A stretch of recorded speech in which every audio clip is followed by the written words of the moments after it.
Well, good morning, all of you this morning who have joined us or watching in a delayed fashion. This is the Consulting Amigo group, and we're here to do another informed informed discussion by some very long-time small business people and for the microgiants. Today, we're going to talk about some new releases in from the NFIB, the National Association of Independent Business Group, which has good statistics on small and independent businesses. And so we thought we'd take a quick look at those and have a discussion just about this optimism, in light of all of the different things that are going on today that you would kind of wonder why the optimism is as high as it is. So with that, I will very quickly bring up a couple of slides here, and we'll just have a discussion about those. Let's see, maybe not quite as quick as I thought it was going to be. For some reason, I'm having trouble finding it. Okay, here we go. Okay, if you can see that, we're ready to go. Basically, what we have here is a group of folks who, in this survey, which was just completed in May 25th, and so this is kind of fresh information. The optimism index, going all the way back to 2011, tends to be around 90%, up and down. But keep in mind that 100 is average. And so just because 90, we think of 90 as an A maybe in school, it doesn't mean that everybody thinks that things are great.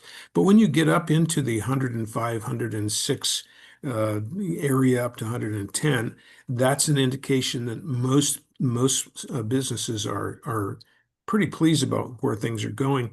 Now you get to the very end, you can see that we had a spike up last I think that's 3 months ago, and then it popped a little bit, but now it's on its way back up, and it just hit 98.8, which means that the optimism has changed quite a bit from say 2020 through 2024.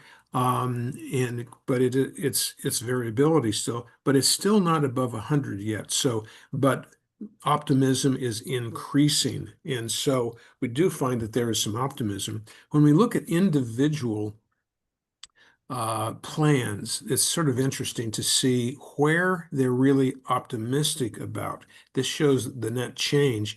So, for instance, plans to increase employment. Well, that's dropped just a little bit.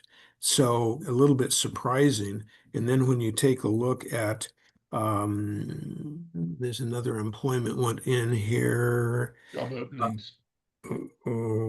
Let's see. Oh, I guess I'm wrong about that. This would be the employment one. Well, the Um, current job openings is an interesting. there it is. There it is. Yeah, thank you. Thank you. And that is, well, they still have 34% apparently think that they have current job openings, that they don't plan to increase employment. That to me is like, well, what does that mean? I'm not sure what Hmm. that's about. But I think here's the big one. Plans to make capital outlays uh, up quite a bit. 22% say that they are planning on investing, and 25% say that they think that the economy is going to improve. So it's pretty interesting. And then contrast that with 26% who are basically saying their earnings are down. So things are not looking so good. It makes you wonder if they're a little more optimistic than they should be.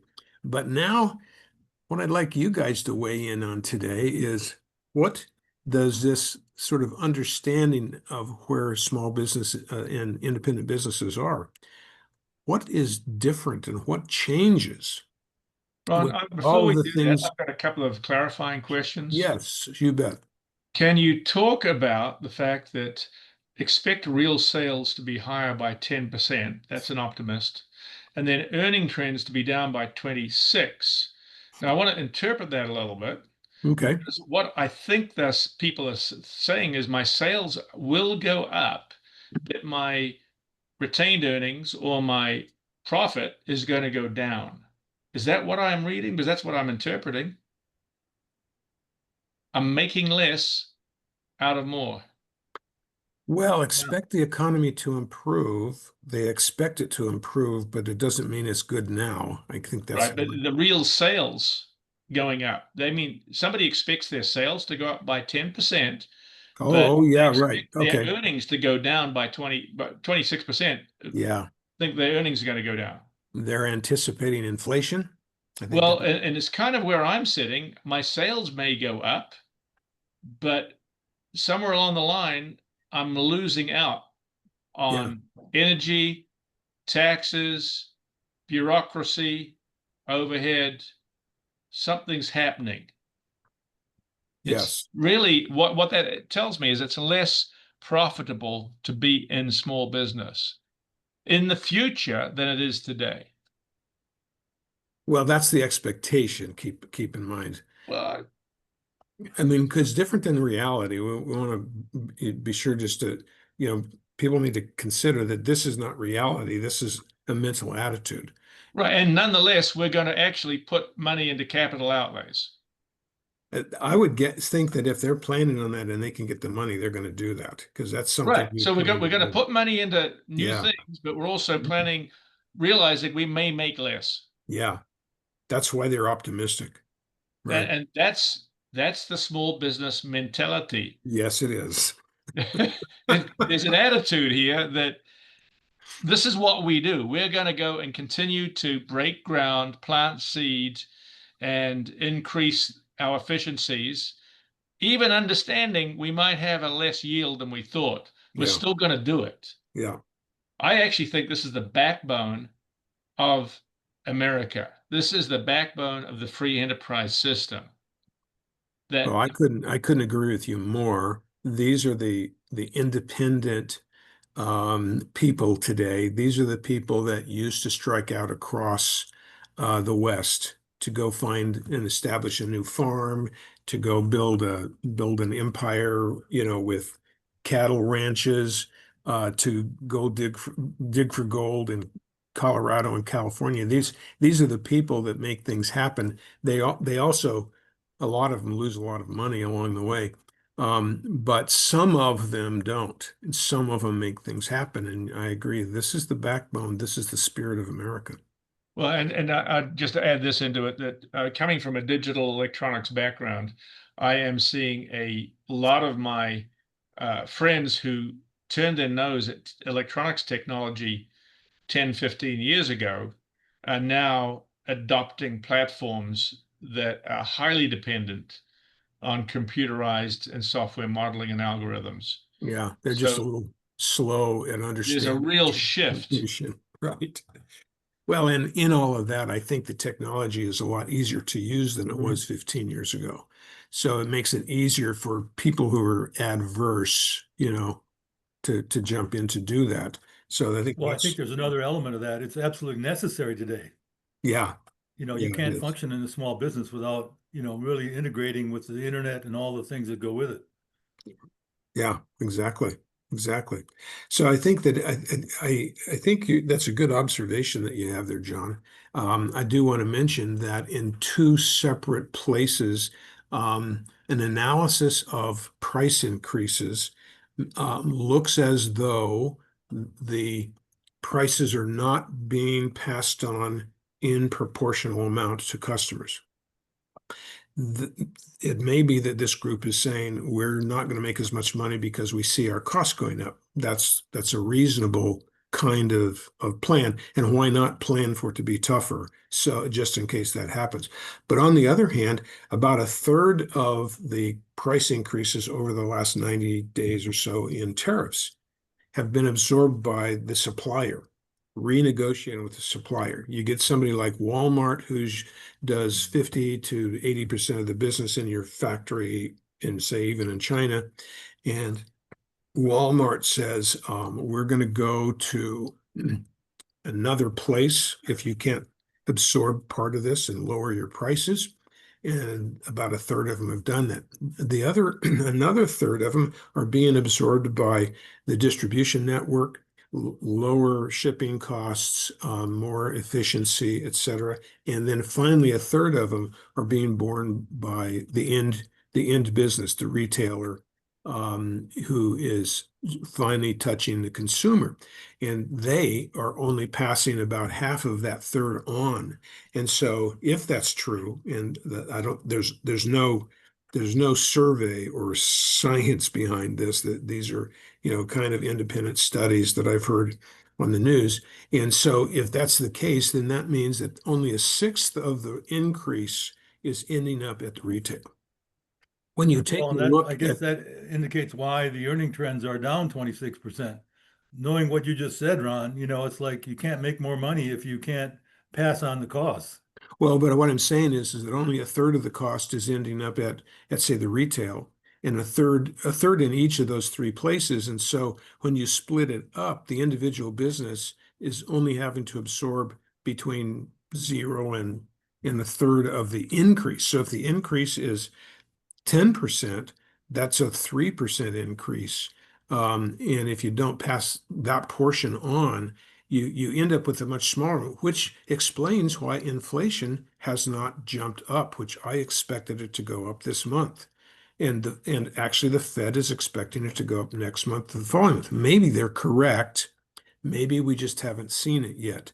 But so far, the tariffs have not caused the inflation, which means that there's a possibility that these folks are a little bit more pessimistic on earnings than they would actually be. Let's hope they're more pessimistic than they end up being in real life. But it looks a touch more hopeful to me. The other side of that is the consumer is still in pretty good shape, according to many economists. There are some folks who are, sort of crying wolf on that, but for the most part, there's still, there are a few defaults on credit cards. That's true, and I've noticed a couple of home flippers who've gotten caught here in town on their house flipping, where they've gone just a little bit too much, too high, tried to make too much money too fast, and are having to lower their prices to sell them, and or even going into default.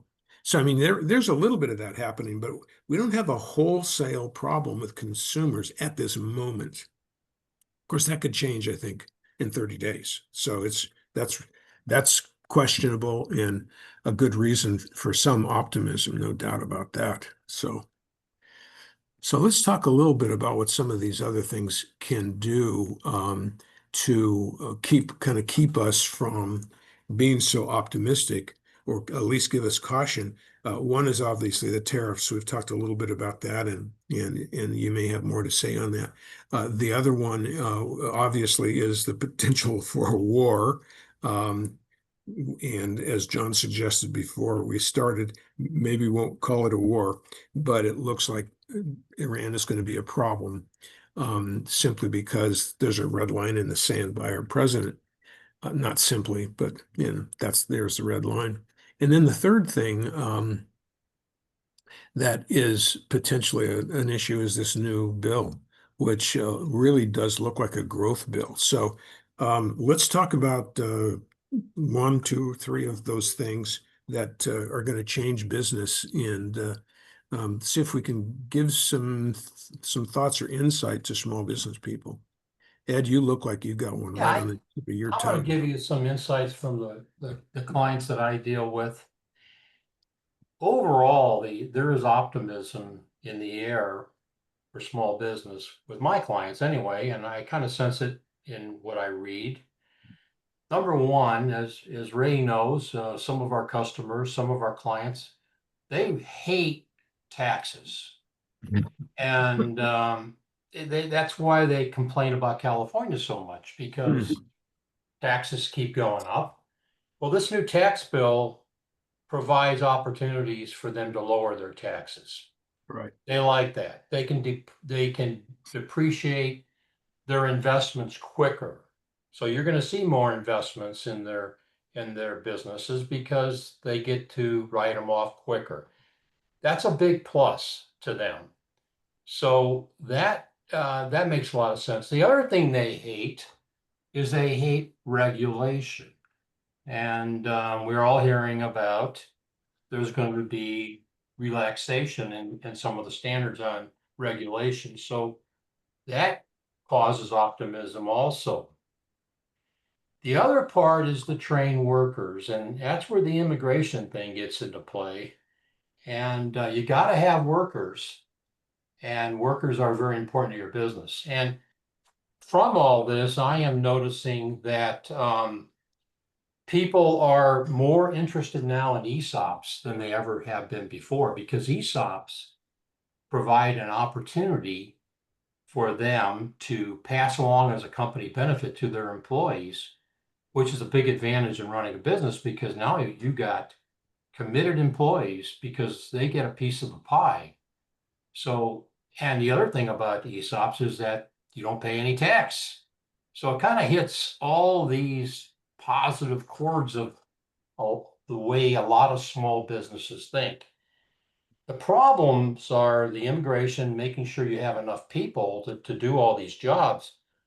And the other thing is uncertainty. The uncertainty of the tariffs is really challenging to everyone, especially small businesses. So that's just a profile of what I've seen. Doesn't mean it's everybody feels that way, but some of my clients feel that way. As a CPA and a tax expert, you mentioned better write-offs in the new big bill. Dig into that a little bit. Talk about writing off capital expenses, and I think there were some other deals in there too. Well, when they invest, they want to make investments, and they don't want to have to write them off over 5 years. They want to be able to write them off now. Yeah. And up to now, they've been getting away from that, the tax law. The new tax law is going to allow them to accelerate these deductions. So therefore, when you make an investment, you get to write it off on your taxes, which reduces your taxes, which to a lot of small businesses is the #1 priority. You bet. So let's talk that through just a little bit. Somebody needs a $100,000 machine, or they see that it's going to increase production or reduce expenses, or in some other way increase efficiency.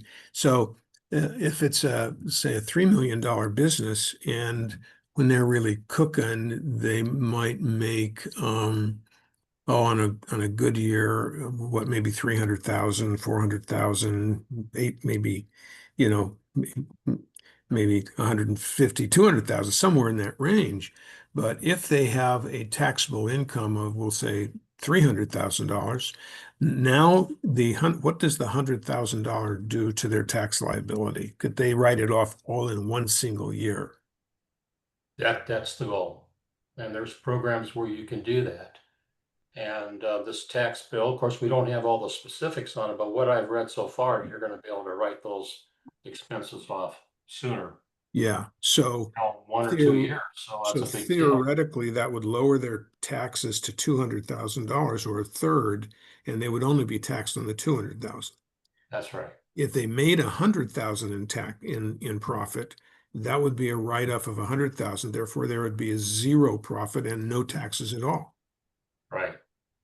And they like no taxes at all. But in reality, you could have an increase in cash flow, which would mean that not only could you make the payments for that machine, but you might actually have another $10,000 created in cash flow simply because of that change. So, it's nice to spend $100,000, get everything you expect out of it, and at the same time have an extra $10,000 that you could use.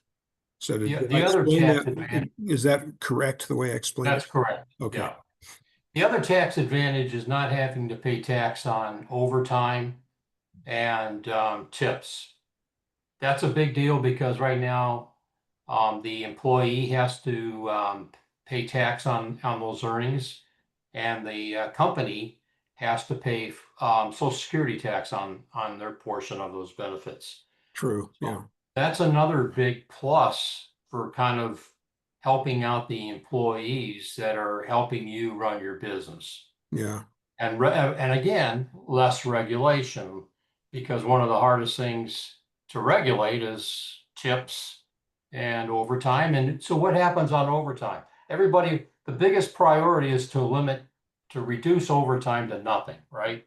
Yeah. So that means you use part-time employees. Wouldn't it make more sense to use your trained employees and have them work more hours, especially if they want to, Mhm. so they can make more money Yeah.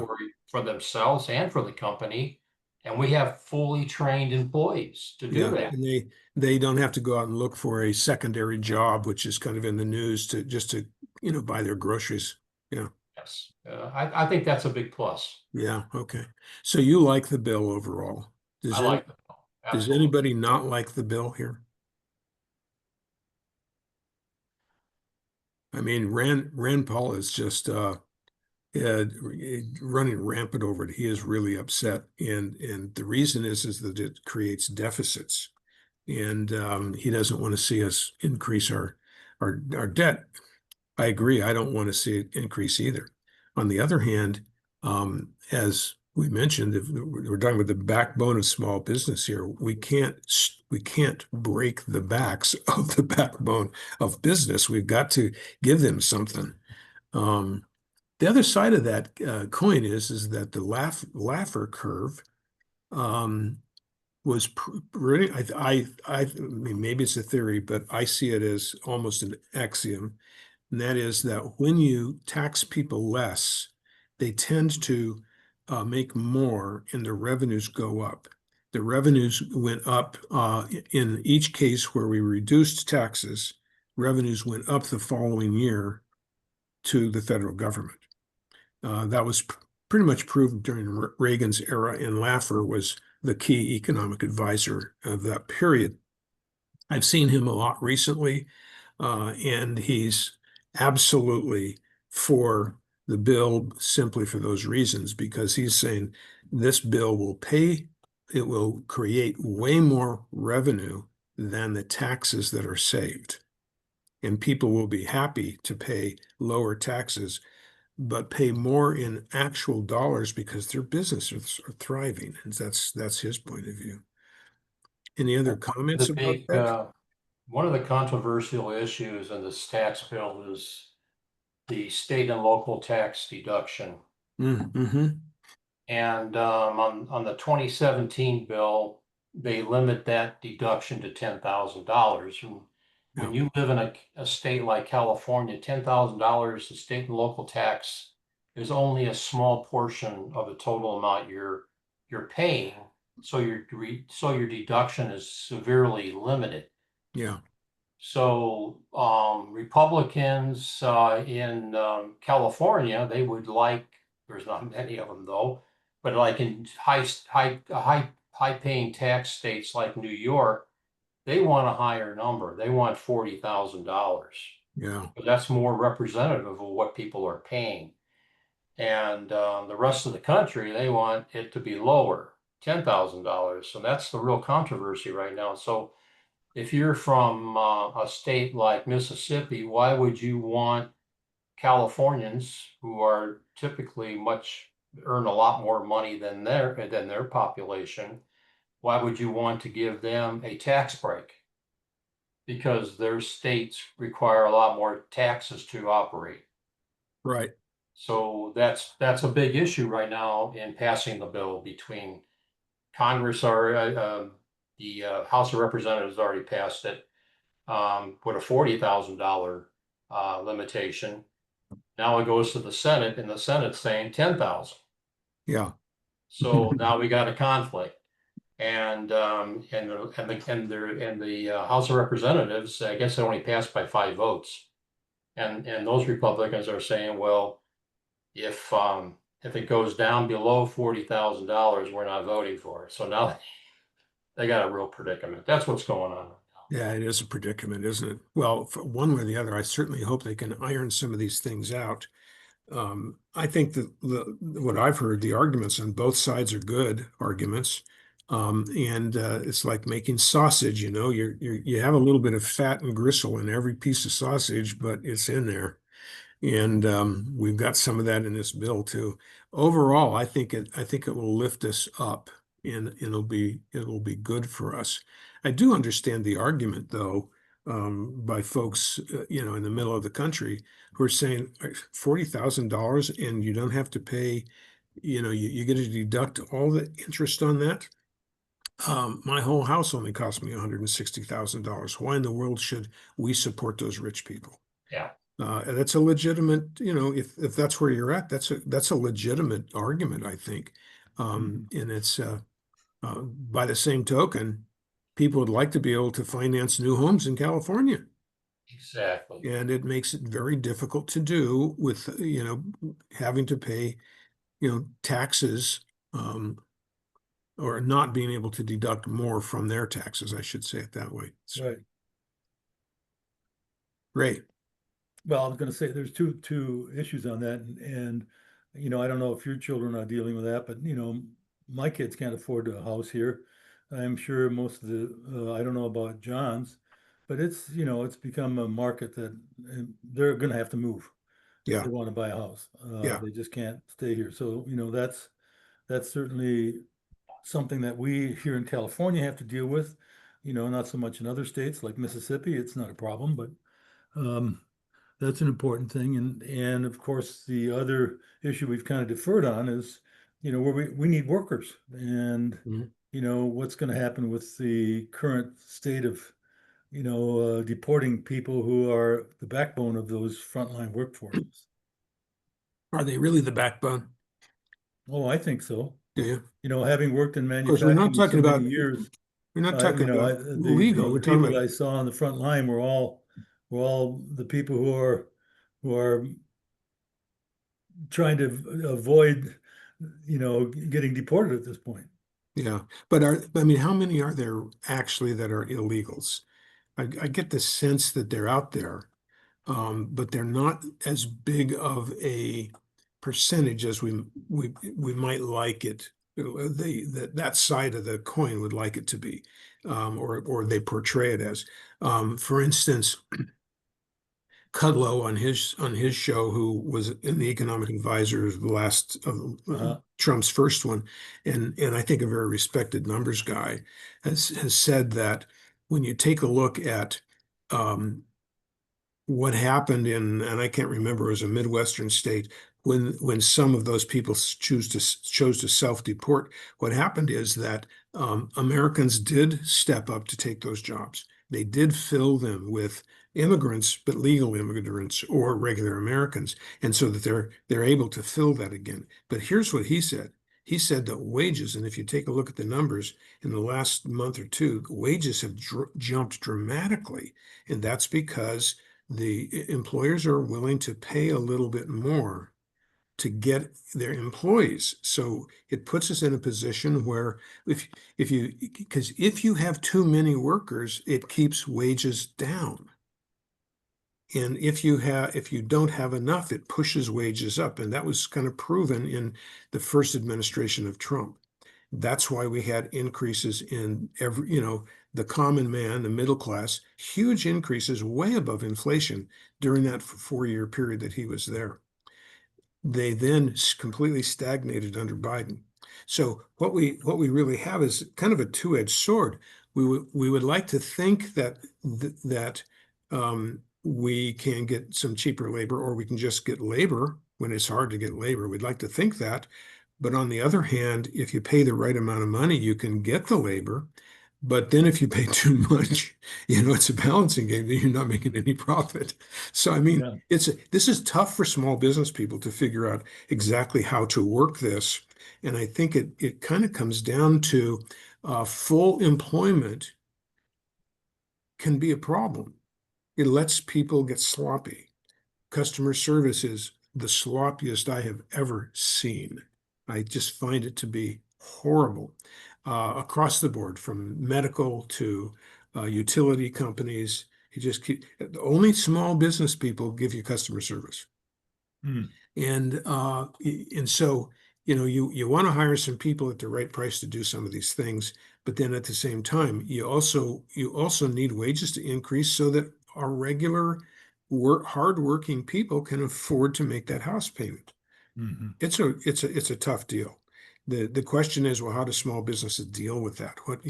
What choice do they have? I guess in a sense, if somebody comes to town and they take, they deport 5 of your people, there's nothing you can do. You have to hire somebody new. So it's not, I guess the choice is not in their hands, but the response is in their hands. Right.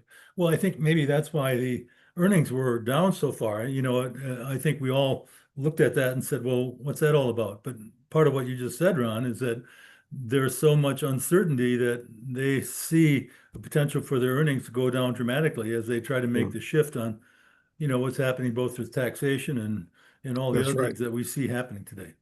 That's right. Well, maybe it will spur the robot development and we'll get robots faster if we don't have enough people. Yeah. And then we'll have a huge unemployment problem. Well, it's funny. It seems like no matter what's happened, throughout, when we went from cars and, robots, etc., there's always been this cry about we're not going to have what's going to happen to everybody, but we've always found jobs for them. Yeah, we always, And so, I don't know what's coming up next, but there was always something in the past, so I'm sure there'll be something in the future to keep people busy. well, I've had arguments with our local economist, Johan, who believes that we're going to have huge unemployment. I mean, even in our region here because of automation in factories, which includes robots, of course.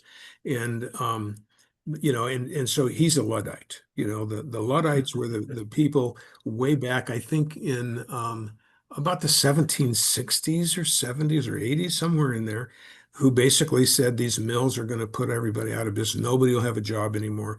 And employment within a few years went up. And Yeah. it went up because you had cheaper clothes. Clothing dropped tremendously in price. And now Right. people could afford better clothing for less money. And the number of people, I suppose, who became, men's clothiers or Yeah. retailers or And things. working at the mills. Yeah, something Yeah. came along and we employed more people, not less people. So, I mean, I think it's questionable what's going to happen, but I think you're absolutely right, Ray. We we can't really worry about it because nobody really knows what's going to happen when we have. I mean, personally, when the price gets to $25,000 for a robot, if they can carry a 50-pound bag of soil down my back stairs to my backyard, I'm buying one. But I can't afford to hire somebody to do that Right. because I need dozens or hundreds of these things carried down. So, Right. So and yeah, so that begs the question, do we actually have robots now? yes, And they're we don't call them robots, but they're machines that do specific actions for us. Right. And I think what Ron you're pointing out is two things. One is the human ingenuity rises and entrepreneurship rises with that which is available to them. So I'm of the opinion, and I have been for a long time, that as our so-called intelligence increases or our ability to do things increases, which is debatable, but assume that it does and our ability to do things increases, then we come up with other things to do that become profitable. right. And so the entrepreneurial development of our country will continue to grow, Hmm. which means that some jobs that we used to do are going to go away. Hmm. And Yeah. that's actually not only necessary, but it's very helpful. Yeah. And so, and then we talk about that. I'm thinking about I'd love a four-legged dog that I can put a 50-pound sack on and have him Yeah. just follow me around so that I can take it off. And, I think we're not far Well, away from having something like that. see, Right. that's where you and I differ, John, and that is I want the robot to pick it up out of my truck by himself. I don't want to have to put it on his back. Well, there we go. I'm going to go with a Great Dane so that he can just, I'm basically with you, but it could just be, a block mover.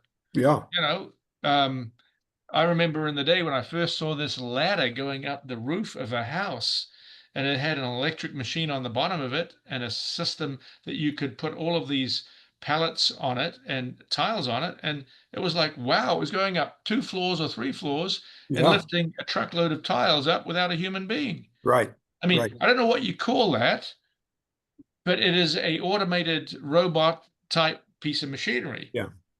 You Well, know, and that revolutionized tiling in a lot of places. and think of the young entrepreneur who maybe he does something that looks like it's all labor all the time, like gardeners, or the people who come and the mow and blow guys who come and mow and blow and they're gone, and it's a quick kind of an inexpensive kind of a thing.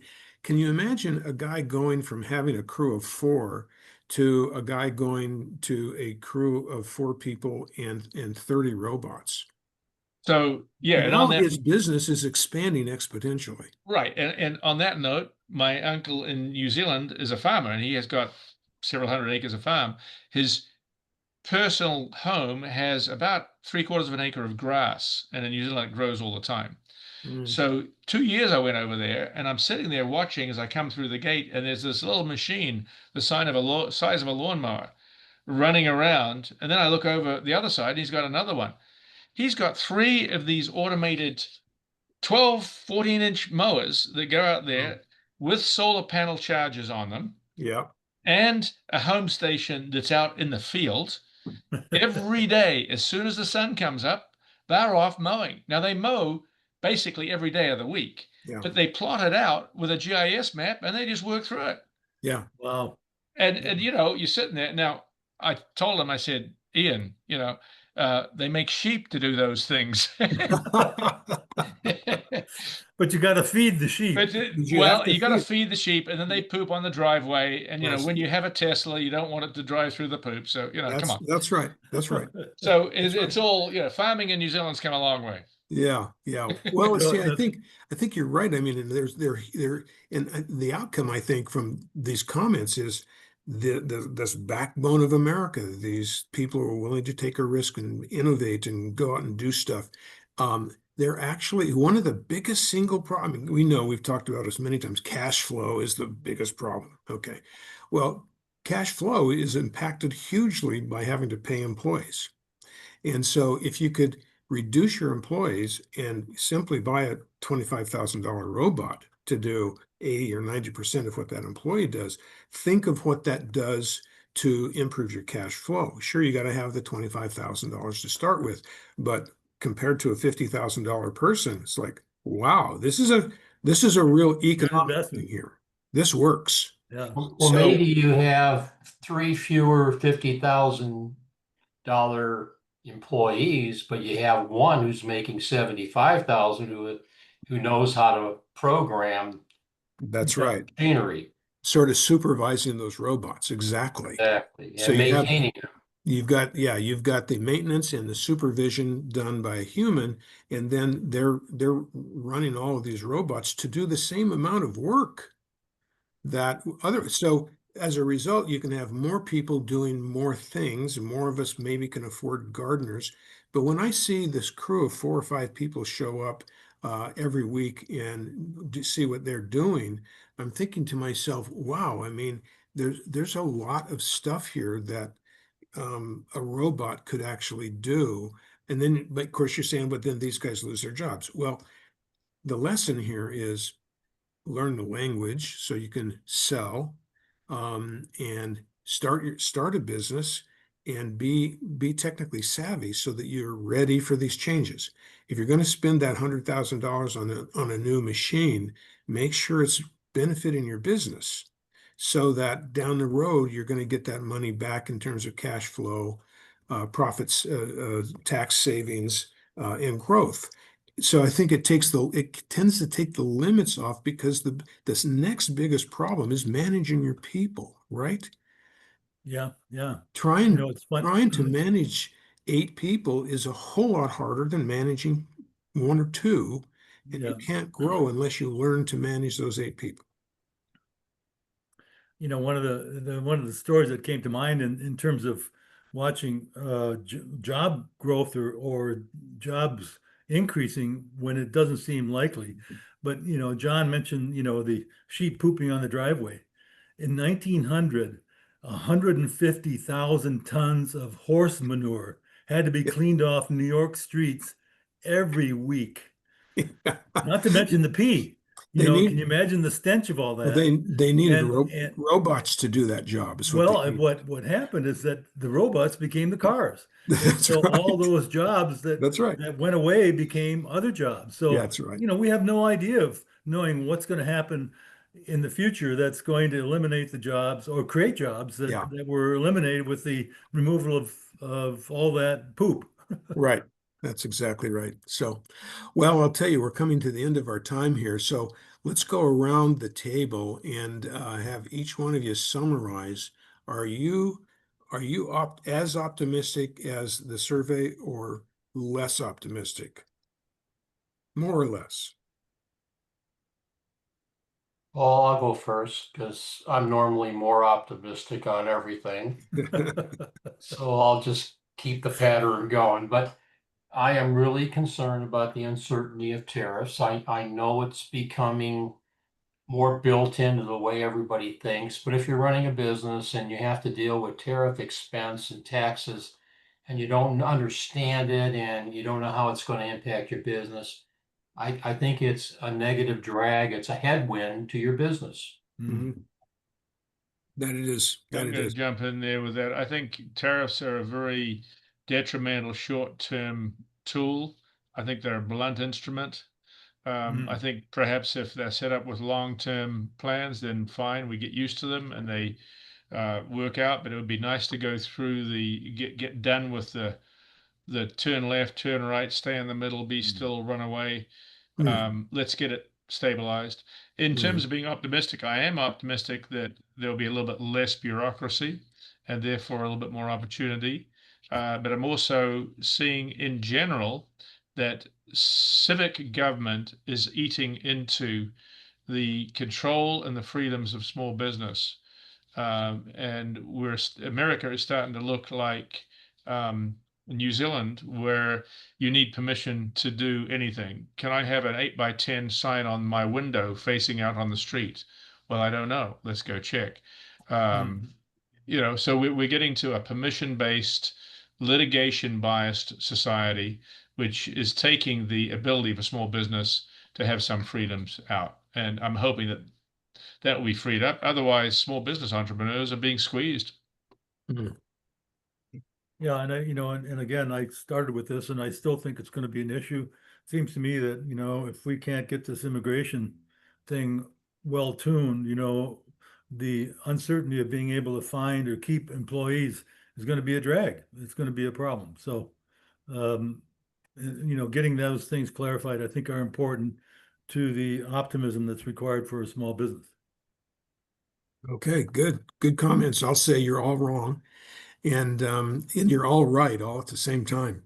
It's it's really hard to know. All of those things are valid. It's hard to know how it's going to happen.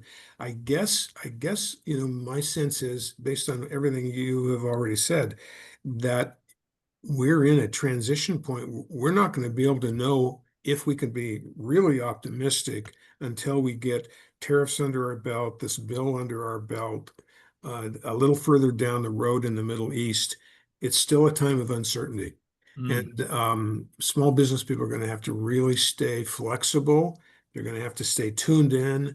They need to try and put together scenarios in their business that they can act on if certain things happen, if they can plan ahead a little bit. It's going to be crazy.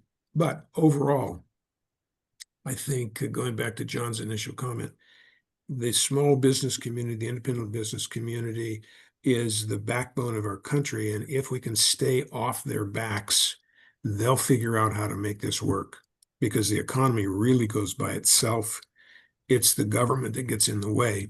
And if they can just get out of the way a little bit so that small business people can feel good about investing, I think we're going to be good. So, gentlemen, thank you. It was a good session, and we'll see you all next week.